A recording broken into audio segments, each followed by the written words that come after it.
Setelah semua pengawal mati, hewan suci itu kembali ke kuil untuk memberitahu para biksu tua tentang kejadian tersebut. Para biksu senior dari Balai Arhat datang memeriksa tempat kejadian dan segera tahu bahwa luka pedang Evosin berasal dari para pengawal putra mahkota, bukan Kinmu. Mereka memahami kebenaran yang terjadi. Namun muncul masalah besar. Saat itu kuil sedang bekerja sama dengan putra mahkota dalam urusan penting kerajaan. Jika kejadian ini terbongkar, hubungan mereka bisa hancur. Akhirnya para biksu memutuskan menyembunyikan kenyataan. Mereka sepakat membuat cerita palsu bahwa Kinmu diam-diam membunuh Evosin, lalu membantai para pengawal putra mahkota. Seorang biksu tua bernama Chang Mei rela menanggung dosa kebohongan demi kepentingan besar kuil, walaupun itu bertentangan dengan ajaran Buddha.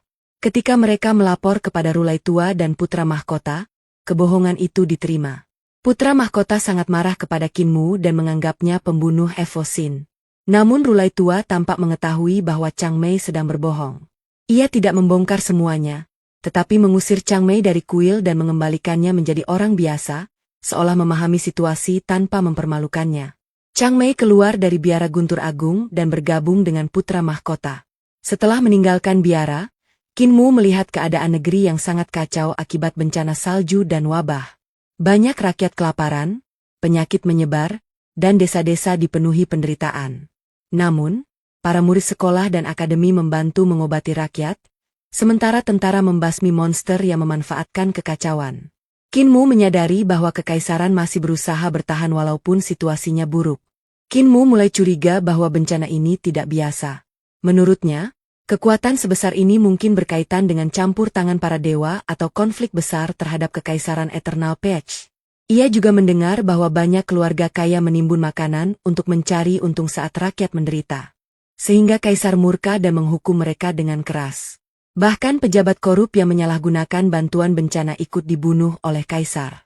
Dari murid kultus iblis surgawi, Kinmu mendapat kabar bahwa sang kaisar sedang berada di Bazhou untuk menangani bencana, tetapi juga menghadapi percobaan pembunuhan oleh para ahli kuat tingkat tinggi, termasuk orang-orang yang dulu pernah bermusuhan dengan kekaisaran. Kinmu khawatir karena putra mahkota yang seharusnya menjaga ibu kota justru tampak terlibat dalam sesuatu yang mencurigakan. Ia merasa ada rencana besar sedang bergerak di balik layar. Karena cemas, Kinmu langsung mempercepat perjalanan menuju Bazhou dengan menaiki naga Kilin. Setelah perjalanan panjang tanpa henti, Kilin kelelahan dan mereka berhenti di pegunungan terpencil. Di sana, Kinmu menemukan sebuah rumah baru yang tersembunyi. Saat pintu terbuka, ia sangat terkejut karena ternyata penghuni rumah itu adalah Nenek Si. Awalnya Kinmu waspada karena takut tubuh Nenek Si sudah dikuasai iblis tua Li Tianxing. Namun Nenek Si menjelaskan bahwa ia masih mengendalikan tubuhnya. Setelah pertarungan sebelumnya, kekuatan Li Tianxing melemah dan mereka membuat kesepakatan. Siang hari dikendalikan Nenek Si, malam hari dikendalikan Li Tianxing. Kinmu lalu bertanya kenapa Nenek Si bersembunyi dan tidak kembali ke desa. Nenek Si menjelaskan bahwa ia sengaja menjauh karena takut Li Tianxing mengamuk dan membahayakan kakek-kakek di desa.